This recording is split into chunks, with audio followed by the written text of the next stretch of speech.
Hello, everyone. I hope all is well. So you're done with first exam, and these are the materials for next exam. I hope you're studying them every night from beginning to the end. You're taking good notes, and you're being with it. So without any further ado, I'd like to go ahead and introduce the chapter to you. Chapter 6 is pretty much about a cell. Again, my cells and my son's story. The cell that have different structures inside of it. And that's pretty much and of course the functions of the structures inside of the cell. Of course, we have two types of cells. We have prokaryotic cells, which are smaller than eukaryotic cells. Well, this is not a good relative size, but it depends what size of cell we're talking about. But anyhow, before we go ahead, the cell theory is it's a theory because if you read all of this, you will know. Because we don't know where the very first cell came from.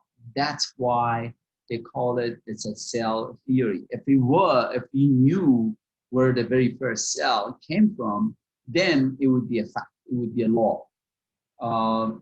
That's because of that, we don't know where the very first cell came from. It's a theory. All organisms are made up of cells, of course. Viruses are not living organisms, so do not confuse that with viruses. A cell, the cell is the simplest collection of all the matters that can be alive. All cells are related by either descendant from an earlier cell, so I came from another cell, pre-existing cell, and that cell came from another cell, and that cell came from another cell, but where did the very first beginning cell came from? Cells can differ substantially, yes, of course, you will see that. A plant cell is different than animal cells. So you will see that the prokaryotic cells are different than eukaryotic cells. So, and common features. So here is pretty much the very bottom is atoms and molecules, and then they get together, they make up cells, and relatively the prokaryotic cells, as I said, the cells without nucleus, you already know that. They are smaller than eukaryotic cells, and then eukaryotic cells make it together, they make up human, which is relatively the size. Now it's showing you horizontally, the other one showing you.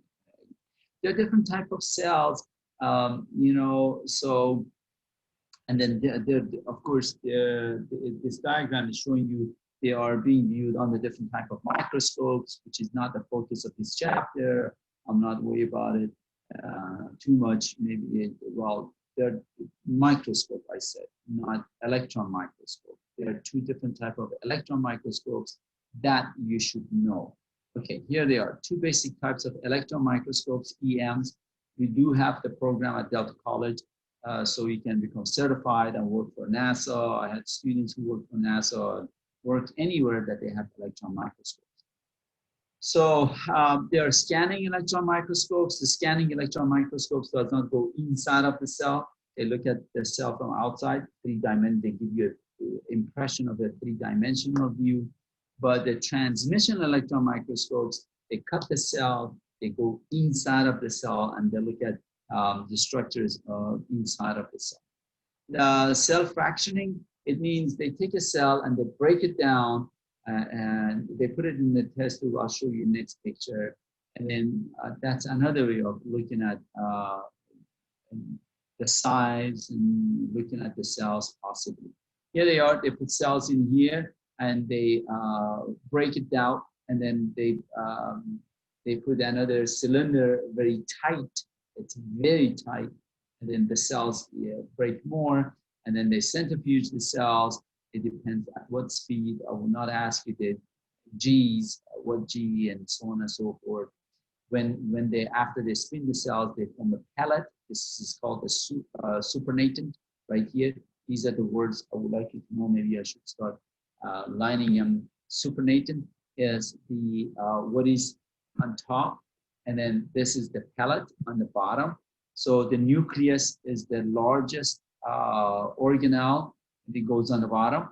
And then when you spin it more and more and more, at the end, the smallest portion is the ribosome, which you can see that it will be in the very bottom. So the heavy particles float on the top because you're centrifuging them, you're spinning them. That's what centrifuge means. You're spinning their, I don't know, you have seen it or not, the machine that you put your test tubes in there, and then they will spin the test tubes, and then eventually the heavier stuff goes in the bottom, the lighter stuff goes on top. Okay. Comparing prokaryote and eukaryote, you had a brief introduction of it. Basic features of all cells, they have plasma membrane, cell membrane, I call it. Semi-fluid substance is called cytosol, I call it cytoplasm. Your textbook like to call it cytosol, same thing. Chromosomes, yes, prokaryotes do have chromosomes, but they do not have nucleus, okay? Ribosomes, of course, all cells need ribosomes in order to make protein, okay? And plasma membrane is selective barrier that allows a sufficient passage of oxygen, nutrients, and waste. That plasma membrane chapter is next. This is the structure of a cell, organelles of a cell, but the next chapter is the membrane. We focus on plasma membrane, chapter 7 and chapter 11. Okay, prokaryotes, they do not have nucleus. They have DNA in unbounded regions called nucleoid. No, they do not have membrane-bounded organelles, and they do have cytoplasm bounded by plasma membrane, cell membrane. Here they are, very simple organisms. Some of them have flagella, some of them don't. Some of them have pili, okay, the hair-looking structures. And then they have cell wall, cell membrane, capsule. Some of them have, when you think microbiology, you will know them. And this is the TEM transmission electromicrograph, so you can see inside of the cell. Here again, all of the structures. Again, I don't want to spend too much time, go over time. I like to spend 45, 50 minutes. That's all I would like to spend on each chapter. Eukaryotic cells are characterized by having DNA in the nucleus, of course, membrane-bounded organelles. So the definition of organelle, he did not give you, your textbook did not give you a nice definition of organelle. Organelle is a membrane-bounded structure inside of the cell, inside of, not organ, do not confuse it with organ. Organelle is a membrane-bound structure inside of the cell that has a metabolic function. Okay, so, and we will talk about all of them today in a minute. Cytoplasm region between plasma, and they are located between the organelles, between nucleus and also the cell membrane. Eukaryotic cells generally much larger than prokaryotic cells are mentioned. I should bring you Oreo cookies. So cell membrane look like Oreo cookies. There are 2 layers of it.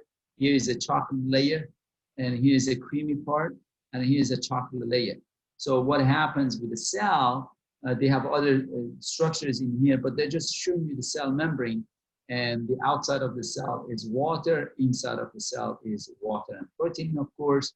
So the head of the phospholipid, which is the phosphate group, and the glycerol, and these are the 2 fatty acids, right? You remember that from previous chapter. They are hydrophobic. This is hydrophilic. They love water. Right here is water. So they love water, and they are hydrophilic. And so what happens, this is water here and water here. So the heads are facing the water, and the tails do not like water. They are right here. So that would be the cream right here. It would be cream of the Oreo cookie. That would be the chocolate part. That would be chocolate part. Next time, next lecture, when we talk about cell membrane, I'll bring it. And of course, in that cell membrane, there are protein molecules embedded, like chocolate chips. This is the Oreo cookie right here. So these are chocolate chips, chocolate chips, chocolate chips embedded in the Oreo cookie. So, and then attached to the protein molecules could be carbohydrates, short strands of glucose molecule. Also attached there, phospholipid could be carbohydrates as well. So, and we'll talk about all of those. This is a transmission electron micrograph of inside of the cell, outside of the cell, inside of the cell. And here you can see the railroad track, 2 layers of cell membrane. Again, the focus of this chapter is not about cell membrane. I will get there, hang on, we will be there. So we'll get there. Metabolic requirements set up upper limits of the size of cells, the surface area to volume ratio, very critical. And that's what this next slide is. Why the cells are small? Because of the surface area, because of the surface to volume ratio. Okay, when that is small, you have more surface area. Look at the surface area of this, or look at the surface area of that, look at the surface area of that. So there is more surface area here, so the cells can do more activities, they can be more metabolically involved. Okay, so having said that, these are the organelles of the eukaryotic cells, and I will go over each one of them, and we'll discuss them, and we'll talk about them and their function. So not all cells have flagellar cilia in this, not all of them have this, but they showed it to you, and we will talk about it in this chapter. So let's go over and talk about these organelles. For the lab portion, you have models, 2 models of eukaryotic cells that with the structures in there. This is another eukaryotic cells, the plant cells. This will be mostly animal cells, and these are plant cells. And of course, protistas, somehow some of protista look like this, and some protista look like this. It depends what you're talking about. You know, you guys, I'm not gonna spend this, play this for you guys. Please look at them on your own. Do not skip it. They say good stuff. They put things together with animation, and I'm hoping you watch it. You do have it. I'm not going to go ahead and go over those videos. What is the structure of a nucleus? You see, I spend a lot of times on nucleus, so make sure you know it. We do need that information later on for exam number 4. Okay, yeah, exam number 4, we need that information. So make sure you know these things and take them with you all the way to the end of semester. The nucleus contains most of the cell's genes, which we will talk about. What is a gene? I'm not worried about it now. The nuclear envelope, which prokaryotic cells do not have. What surrounds the DNA, the chromosomes right here, the prokaryotes do not have. These guys have it. The eukaryotic cells have it.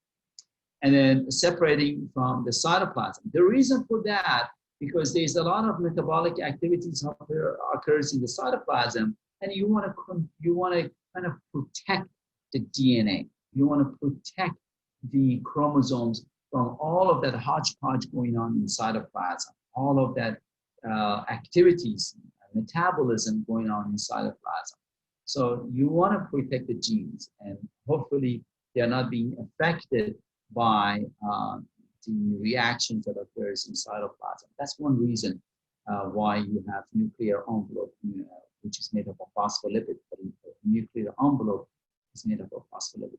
The nuclear membrane is double membrane. It's 2 layers of membrane. So you remember I talked about 2 Oreo cookies. Okay, imagine you put 2 Oreo cookies on top of each other.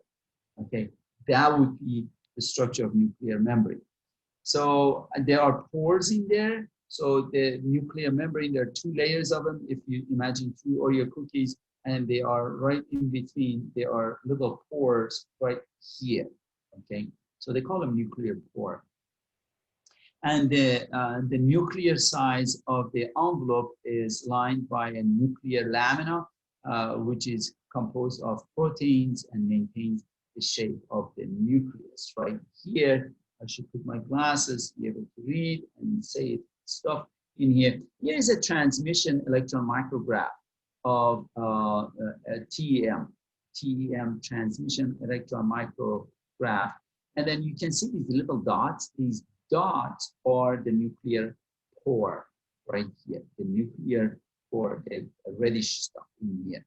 So nucleolus, we'll talk about that. The chromatin, which is combination of the DNA material and protein, which we'll talk about it. Now, nuclear envelope, if you would, nuclear envelope is, he's saying it's made up of inner membrane and outer membrane, and of course, nuclear core. So three things are involved in nuclear envelope. One of them is inner membrane, the other one is outer membrane, and then there are little pores, protein molecules, the little pores that are called nuclear envelope. And then close-up nuclear membrane, chromatin, as I said, is made up of DNA material. This is DNA. And then these little ball things are histone, which we'll talk about them later on, that wraps around them and then move on. So nuclear close-up, you can see that. And then I hope, let's see if I can show you guys, nuclear lamina. Nuclear lamina is, as I said in the last,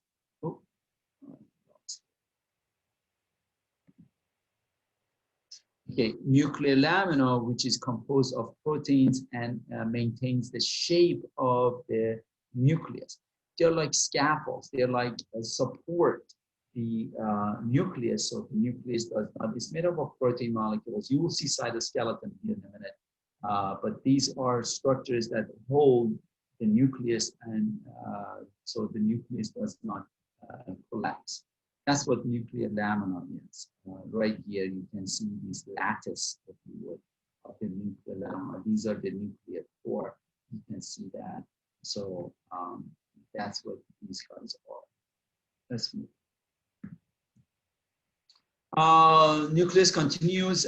Different animals have different number of chromosomes. Fern has like 300 chromosomes. The fern plant, fern, F-E-R-N. Human has 46. Sheep has 54. Cow 60. So that what makes species a little bit different. It is possible that two species have the same number of chromosomes, but they cannot breed among themselves. So I just took a few there that you know what. The DNA and proteins of chromosomes are together is called chromatin. I talked about that. The nucleolus is where you can see it on the microscope. In the models, you can see the nucleolus as well. It's where the rRNA is synthesized, and also the ribosomes are also synthesized there. Ribosomes, speaking of ribosomes, there are two globs of protein molecules like this. Okay, one is smaller than one bigger. I should do that. Maybe I will. How about the two globs of the ball and my fist? So there are two globs of protein molecules. Ribosomes are protein involving protein synthesis. In the cytosol, there are ribosomes, and they attach to endoplasmic reticulum, which we'll talk about that. Right here is a transmission electron picture again. These little dots are the ribosomes, and that railroad track you can see is inside of the cell is endoplasmic reticulum. Right here, two large subunit and small subunit.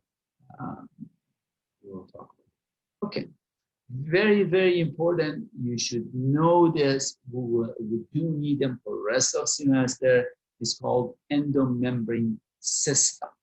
So what is endomembrane system? First of all, you should know these are the parts of the cell that are involved in the endomembrane system. And I will explain each one of them in a minute. So nuclear envelope, endoplasmic reticulum, we have two of them, smooth and rough. Golgi apparatus, lysosome, vacuole, and plasmamembrane cell membrane. Okay, so these components are either continuous or are connected with via the vesicles. Vesicles are little membrane-bound structures that is something inside of them, and they are like a transporter. They transport material from one structure to the structure. Let's look at it. The endoplasmic reticulum, biosynthetic factory, the endoplasmic reticulum, ER, we call it, not emergency room, endoplasmic reticulum, more than half total of membrane and many eukaryotic cells. But anyhow, we have two types of ER. smooth ER and rough ER. Rough ER has ribosomes, smooth ER does not. Here they are. This is all rough ER, and you can see the ribosomes. And of course, this is the endoplasmic reticulum. So the rough ER is attached to, in most cases, most cells, is attached to nuclear envelope. Okay, so and we'll talk as semester goes on. Definitely, we'll talk about it a little bit more. Right now, let's talk about it a little bit more. So, what are the function of smooth ER? The smooth ER synthesizes lipids, fats are made in smooth ER. Metabolizes carbohydrates. Of course, it depends what, like in liver, they're involved. Detoxify drugs and poisons. That's what the function of smooth ER is in liver. And then store calcium ions in your muscle cells. Sarcoplasmic reticulum it stores calcium, so you can contract your muscles when you get to zoology. We'll talk about muscle contraction, not in this class. Okay, how does muscle is contracted? Raw ER, synthesis of glycoproteins, proteins covalently bonded to carbohydrates, and distributes transports of vesicles, secretory proteins surrounded by membrane factory of the cells. That's what these guys are. Golgi apparatus, it was named after Dr. Golgi, who first discovered them. And a long time ago, 200 years ago, 150 years ago, maybe more, I can't remember the history anymore. Well, the dates, not the history. The dates, he used special stain to be able to see Golgi apparatus or Golgi bodies evenly. So the function of Golgi bodies are modified products of endoplasmic reticulum. You remember in the first exam material, when proteins molecules were made, little carbohydrates could be attached to it. That's where those little carbohydrates can attach to glycoproteins, can attach it to right here in Golgi apparatus. Manufacture certain macromolecules and source and package materials into transport. I don't know if you're a football fan or not, but Green Bay Packers, NFL. So when you study Golgi apparatus, think of Green Bay Packers. They're the packaging, they package UPS. Think of UPS, FedEx. Okay. Anyhow, here's again a transmission electron of Golgi apparatus. Right here, look like stack of pancakes on top of each other, and then each one of the stack is called cristae. So, there is a cis phase and a trans phase of Golgi apparatus. So the trans phase is toward the cell membrane, and cis phase is receiving side of the Golgi apparatus from endoplasmic reticulum. So there are two phases of Golgi apparatus. One that receives the vesicles. Here's a vesicle with molecules inside of it, protein molecules. When they get into the, remember, all of these are phospholipid. This is phospholipid. The membrane is phospholipid here. Here is phospholipid. All of these are phospholipid. And then when the vesicles leave the Golgi apparatus, it's called the trans phase, which goes toward the cell membrane. Okay, so they're the transported. The trans phase is the one that transports. The other organelle is lysosome, which is, it has hydrolytic enzymes. It digests. So what happens, they call the nickname for lysosome is suicide bag of the cell.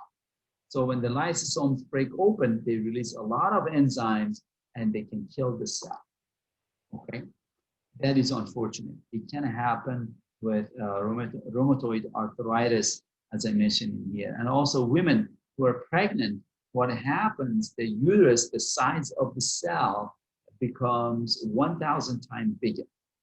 And then when, after the baby is born, that 1,000 times bigger cell needs to go shrink. So the process of shrinking happens by lysosome. Lysosome release enzymes, and the uterus eventually slowly shrinks to the size, because there's a concept in biology. I would like to mention that to you guys. It's called utility. Utility, it means EUTELY. Utility means constant number of cells. You were born with constant number of muscle cells. You will die with constant number of cells. So when you become pregnant, when a person becomes pregnant, the number of the cells do not increase. It's just the size of the cells increase. Okay, I hope I'm making some sense. So that size, the increased size of the cell, gotta go back. Lysosome, it reduces, shrinks the cell size. When athletes pump iron, their size of the cell increase, not the numbers. Okay, because you were born with a set number of muscle cells, you will die with a set number of cells. And same as your neurons, the nerve cells, you were born with a set number and you die with a set number. Some of the cells engulf bacteria. For example, this is your white blood cells, WBC. So white blood cells, they engulf bacteria. These are bacteria engulfing by a pseudopod. And when bacteria goes inside, then they release the enzymes from lysosomes are released. And when the enzymes from lysosomes is released, they break down the bacteria. Okay. There's another concept, it's called autophagy. The old cell, the old organelles or damaged organelles, because they are the lysosomes release enzymes to break them apart. For example, mitochondria, after a while it gets old, or it gets damaged, so they eat mitochondria. It's called autophagy. Right here, I'm going to put my my microscopes on. So here's a nucleus. These are the dark spots, or lysosomes. And what happens when food vacuoles, when food comes inside of the cell right here, of course, this is a vesicle, phospholipid membrane. So what happened, lysosomes is also made up of phospholipid right here. So they will fuse with these vacuoles, and then the enzymes here digest away those the particles that came inside of the cell. Now, the other scenario, if you have a vesicle or a vacuole and it has dead organelles or old organelles, damaged organelles, what happens, the lysosome fuses and releases the enzymes and just pretty much breaks down the mitochondria. And peroxisome, I will talk about it. It has, and this process is called autophagy, okay? Lysosome breakdown, damaged organelle, and phagocytosis means cell eating. So when cell eats solid material, they're fused together with lysosome, like back here. This is a phagocytosis. They're eating bacteria right here. So they're eating bacteria, that is phagocytosis. Okay, there was something else I wanted to say, but let's move on. Vacuoles, peroxisome, I will talk about that. It is made up of hydrogen peroxide inside of these vesicles, and then what happens, they can break down really the function of it. We don't know. Vacuoles are large vesicles derived from endoplasmic reticulum and Golgi apparatus. Plant cells and protista cells have vacuoles. Animal cells usually do not have vacuoles. There are 3 different types of vacuoles. Your textbook would like you to know. Food vacuoles, of course, food stores carbohydrates, proteins. They're stored in there. Contractile vacuoles in protista, it means they expel excess amount of water outside of the cell. I'll discuss that in zoology for you guys. And central vacuoles, they are in plants, which either they can store food or water, and they are pretty much smack right in the middle of the cell. That's what they call a central vacuole. Food vacuoles are formed by phagocytosis. Contractile vacuole found in many freshwater protista from excess water. I'll talk about that.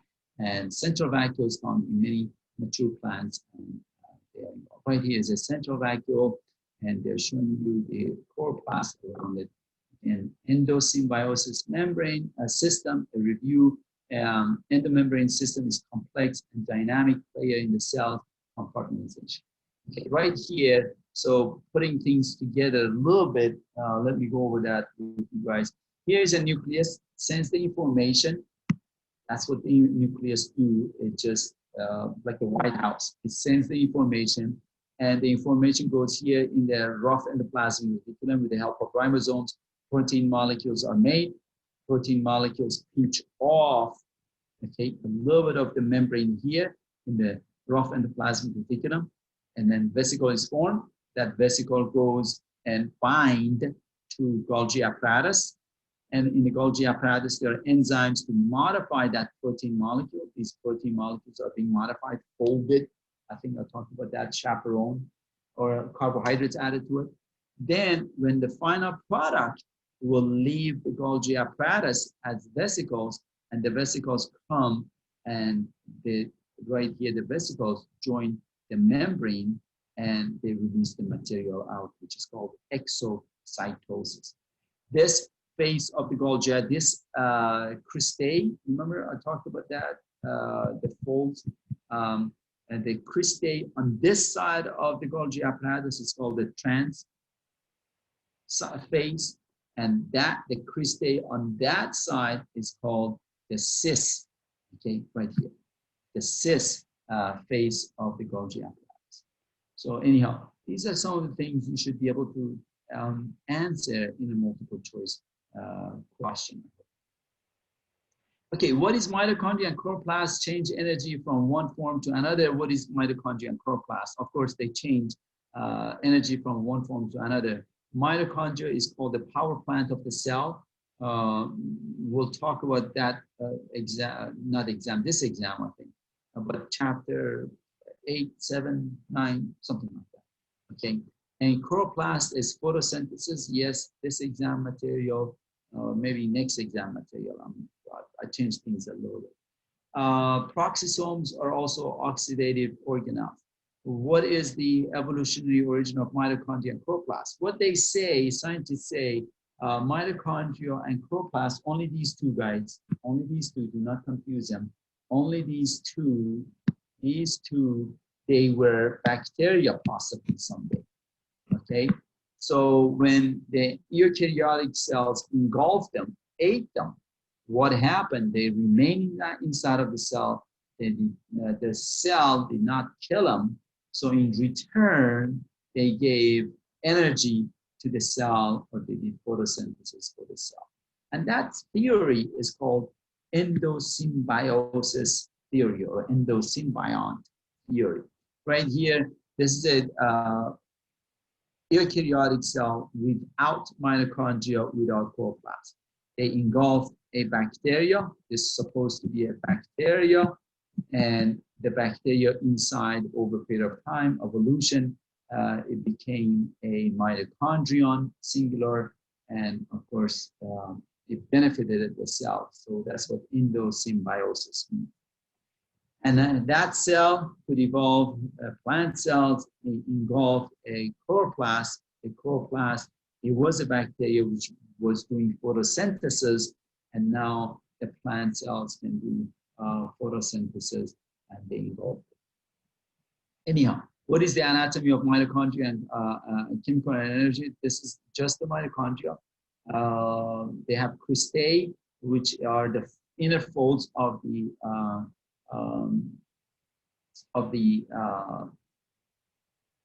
mitochondria, mitochondrial matrix, the medium equivalent to cytoplasm of the cell. So in mitochondria, they call it matrix. In a cell, they call it cytoplasm. Okay? And then, of course, they have their own DNA. That's another thing. Mitochondria, they can do protein synthesis. They can divide on their own. When athletes pump iron, the number of the mitochondria in their muscle cells divide and increase. Okay? So they can divide on their own. They have their own genome, if you will. Chloroplast, it captures light's energy. Of course, it is involved with photosynthesis. And then it has chlorophylls. It performs photosynthesis. And plants, algae, and some protista and some bacteria have chloroplasts. And again, we'll talk about it a little bit later on during the course in detail. But for now, maybe you should know cristae is a fold of right here. These are the folds, which is called cristae. And this is the matrix where I have drawing right here. These are the medium. It's called matrix. Let's move on. I will talk about the chloroplast in greater detail later on, but for now, when we talk about photosynthesis, we'll get to it a little bit more. Peroxisome, I talked about it. We really don't know. It has hydrogen peroxide, but it is involved in some kind of metabolic activity. Here is a transmission electron picture of chloroplast. And what are the cytoskeletons? We're getting toward the end of the chapter a little bit. Cyto, it means cell. Skeleton, as you all know, it means the whole supports the cell. Okay, plant cells do not have it. Animal cells, protista, have it. There are three types of plants, of the cytoskeletons. Microtubules are the thickest one, and then microfilaments are the thinnest one, and then intermediate filaments, intermediate, they're in between. The functions are mentioned here. They support the cell, maintain the shape, and it interact with motor proteins, which I will talk about that quickly. Inside the cell, vesicles can travel along and cytoskeleton. Here you go. So here is a motor microtubules right here, and here are the vesicles. These legs, you take cell biology. I will not talk about it in zoology. And you say, I mean, you talk about this in zoology too. No, not this one. When you take cell biology, they will talk about this, that ATP is needed for these vesicles to move along the line. Right here is a transmission electron picture of it. Here is a microtubules, and here are the vesicles on top, and they are moving with these receptor protein molecules. To give you the name of the movie, I gave it to you later. And here they are comparing microtubules with microfilaments and intermediate filaments. Do not worry about the numbers. Do not memorize the numbers. I do not expect you to memorize the numbers, but everything else, maybe you should know and study them in these diagrams, the functions, what they are. Microtubules are hollow, about 25 nanometer diameters, and about 300 nanometer and 200 microns. Functions, shaping the cells, guiding movement of organelles, we talked about that, separating chromosomes during cell division, right here. The centrosome, they are made up of centrioles. Two centrioles is 9 plus 0. We'll discuss that maybe a little bit later on. 9 triplets right here, and they divide, they separate the chromosomes. What are similarities and differences between cilia and flagella? Of course, flagella is longer, cilia is shorter. Flagella are less, but cilia, there are more of them, and so on and so forth. Or dianin, okay. Dianin is a protein molecule which is involved in, here is the direction of the swimming, and flagella is like a whip, but in cilia is a power stroke, recovery stroke and power stroke. So the whip shape is different. Swimming policing is a whip shape is different than power stroke. That's another difference. They both are 9 plus 2.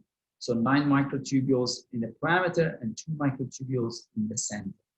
Okay, and it's surrounded by cell membrane right here. So, and the base, it's 9 plus 0, they call it sometimes, but these are triplets right here on the base of the basal body of the 9 plus 2 on top, but 9 plus 0 on the bottom. Okay. Please watch these animations. It's very interesting. This is almost same as how our muscles contract. And again, we'll talk about that in zoology, how our muscles contract. Cytoplasmic streaming, another movement in the cell. When school was in session, you would see it in Elodia plant that the chloroplasts are moving in the cell. But here we go, we are not have that ability, you can go to YouTube and watch that cytoplasmic strengthening in allothea. Intermediate filaments, they're middle size, and make sure you study these. Again, do not know the functions, do not worry about the size. The cell wall, of course, animal cells do not have cell walls. Prokaryotes, fungi, and some protista, they have cell wall, and of course they support the cell. Extracellular matrix, we'll talk about it later on during semester. Collagen, proteoglycans, fibrinogen, integrin, we will talk about them. I know I've talked about them in good amount of time. So here they are. These are called extracellular matrix. They're outside of the cell. And then the inside of the cells, we call them the cytoskeleton. So outside of the cell, we call them extracellular matrix. Inside of the cell, we call them, of course, the protein molecules are different, but inside of the cell, we call them cytoskeleton. Extracellular has influential role in the lives of the cells. They're also involved in cancer and a few other things. What is plasmodesmata in plant cells? Junctions, because there are openings between the cells, so the molecules can go from one cell to the next cell. Obvious reasons. Trees are very tall, so the water molecules, minerals, they have to get to the top of the tree right here by a structure called plasmodesmata. Here they are. And then what happens, the junctions between the cells, there are 3 of them your textbook mentioned here. Tight junctions preventing leakage of extracellular fluid. You have them in epithelial cells, you have them in other cells, they're mostly in epithelial cells. Desmosomes, oh, I'm running out of battery. I should be finished also. Desmosomes fasten the cells together into strong sheaths and gap junctions. They are providing, allow molecules go from one cell to the cell, next cell. That would be happening in heart cells. So you have gap junctions in heart cells and desmosomes and other structures in other cells. Here they are. Make sure you know them, study them in great detail. Here are the 3 videos. And then before I run out of I'm going to stop. So we are done with chapter 6. All right, guys.